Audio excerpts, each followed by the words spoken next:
राजधानी भोपाल समेत पूरे मध्य प्रदेश में कड़ाके की ठंड और घने कोहरे का असर अब सेहत पर भी साफ दिखने लगा है। तेज ठंड, धूल और बढ़ते एयर पॉल्यूशन ने वायरल और सांस की बीमारियों को और गंभीर बना दिया है। अस्पतालों की ओपीडी में सर्दी, खांसी, बुखार और सांस की तकलीफ वाले मरीजों की संख्या लगातार बढ़ रही है। खासकर बुजुर्ग और कमजोर इम्यूनिटी वाले लोग सबसे ज्यादा प्रभावित हो रहे हैं। देखिए इस पर हमारी ये खास रिपोर्ट। राजधानी भोपाल में इन दिनों घना कोहरा और धूल लोगों की परेशानी बढ़ा रही है। एयर क्वालिटी इंडेक्स 230 के करीब पहुंच चुका है, जो सेहत के लिए बेहद खतरनाक माना जाता है। इन हालातों में वायरल संक्रमण ज्यादा ताकतवर हो गए हैं। यही कारण है कि भोपाल के शासकीय और गैर शासकीय अस्पतालों में मरीजों की संख्या तेजी से बढ़ रही है। विशेषज्ञों की माने तो इस साल एलर्जिक राइनाइटिस के मामले बीते सालों के मुकाबले 2 गुने हो गए हैं।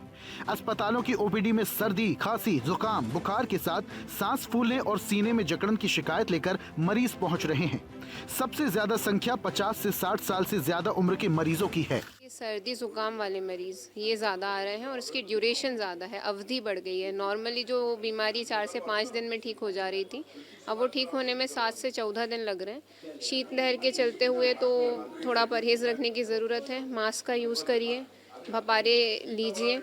ज़रा से भी कोई आपको परेशानी होती है, जिसमें सर्दी लंबी चल रही है, तेज़ी से बुखार आ रहा है, सांस लेने में कोई दिक्कत हो, पसलियाँ चलना या फिर ठंडा पसीना आना, ऐसे में तुरंत अस्पताल आके डॉक्टर से परामर्श लीजिए। कि सर्दी का मौसम है तो प्यास थोड़ी कम लगती है, तो ज़्यादातर क्या होता है, लोग पानी का इंटेक कम कर देते हैं। और पानी का इंटेक अच्छा रखेंगे तो इम्यूनिटी भी बूस्ट होती है और दूसरे और तरीके के डिहाइड्रेशन वाली चीज़ों से बचे रहेंगे।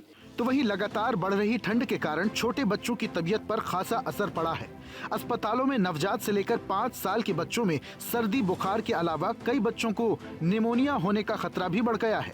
शिशु रोग विशेषज्ञ डॉक्टर पीयूष पंचरत्न ने बताया, इस बार जो वायरल सामने आ रहा है वो पहले के मुकाबले ज्यादा स्ट्रॉन्ग है। बच्चों की इम्यूनिटी कमजोर होती है, इसलिए उन्हें ठंड से बचाकर रखना बहुत जरूरी है। अगर बच्चों में सर्दी, खांसी या बुखार जैसे लक्षण दिखें तो तुरंत डॉक्टर से संपर्क करें और लापरवाही न बरतें। सर्दी, खांसी और जुकाम वाले बच्चे इस सीजन बढ़ते हैं, लेकिन अभी थोड़े बढ़ रहे हैं। एक तो बच्चों का सर्दी से बचाव रखें, सर्दी खांसी हो तो उसको घर में रखें, क्योंकि ये वायरस है बेसिकली सर्दी में ज़्यादा एक्टिव होता है और इसकी पोटेंसी भी ऐसा लगता है पहले से बड़ी है और मॉर्बिडिटी भी बड़ी है इसकी। तो सर्दी में थोड़ा विशेष ध्यान देने की ज़रूरत है। जब भी बच्चे को पसली चलने लग जाए तो ऐसे में फिर डॉक्टर को दिखानी है अपने नज़दीकी स्वास्थ्य केंद्र पे, और यदि सर्दी खांसी बढ़ती है तो फिर डॉक्टर को दिखाना। डॉक्टर्स की सलाह है कि सुबह शाम के समय जब प्रदूषण ज्यादा होता है, इसके अलावा तापमान में भी गिरावट होती है, ऐसे में तब बाहर निकलने से बचें। गर्म कपड़े पहनें और मास्क का उपयोग जरूर करें। खासकर बुजुर्ग, बच्चे और पहले से बीमार लोग सतर्क रहें, क्योंकि ठंड और पॉल्यूशन के इस डबल अटैक में सावधानी ही सबसे बड़ा बचाव है। जरा सी लापरवाही गंभीर बीमारी की वजह बन सकती है।